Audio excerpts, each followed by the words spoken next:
శౌర్యపడం ఇప్పుడే సినిమా చూశాను. చాలా చాలా బాగుంది. మూవీలో సాంగ్స్ కానీ, direction and screen play, stories అయితే చాలా చాలా బాగుంది. ఇంటర్వెల్ ట్విస్ట్లో వచ్చే ట్విస్ట్ అయితే చాలా చాలా బాగుంటాయి.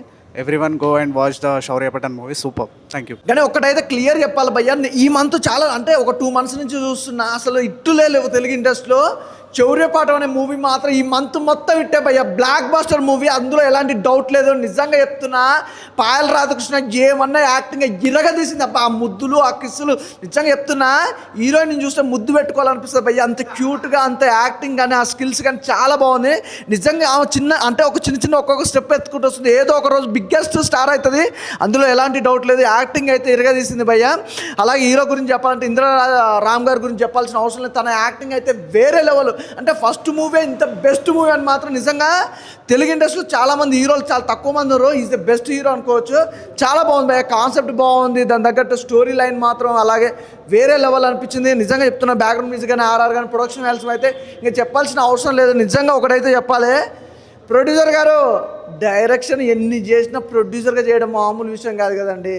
నిజంగా అసలు క్రేజీ అండి. నిజంగా సినిమా చూసినంతసేపు కూడా చాలా చాలా డిఫరెంట్గా అనిపించింది స్టోరీ లైన్. కానీ ఆయన కనిపించడానికే కార్తీక్ సుబ్బరాజులా కాదు, స్టోరీ రాయడంలో కూడా ఆయనలాగే అనిపించింది నాకైతే.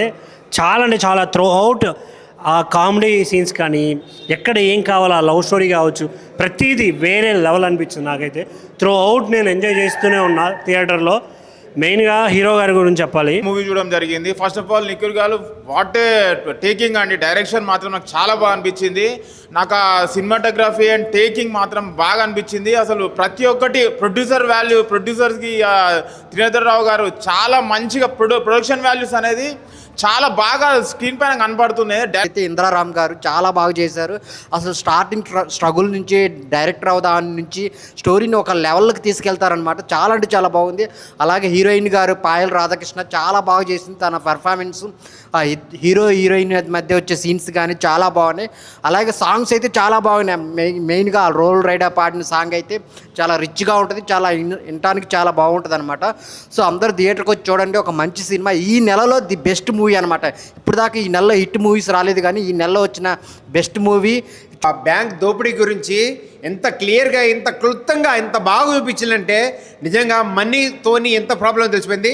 మళ్ళీ అందులో ఒక రాజ్ కనకాల విలన్ అనుకుంటున్నాం అందరం, కానీ కాదు, ఒక లేడీ విలన్గా బా ఏం యాక్టింగ్ అండి. నిజంగా ఈ ఏరియాలో ఈ సంవత్సరంలో సూపర్ డూపర్ హిట్ అంటే ఇదే మూవీ అండి. అందరూ ఇంట్లో ఉన్న కుటుంబ సభ్యులు అందరూ వచ్చి ఈ సినిమా చూడాలని చెప్పి కోరుతున్నాను. Thank you. అలా ఇప్పుడే సినిమా చూసి వచ్చాను, చాలా బాగుంది. పాయల్ రాధాకృష్ణ యాక్టింగ్ కూడా చాలా బాగుంది. మ్యూజిక్ చాలా బాగుంది. సినిమాలో పాటలన్నీ చాలా బాగా నచ్చాయి. డైరెక్టర్ కూడా బాగా చేశారు.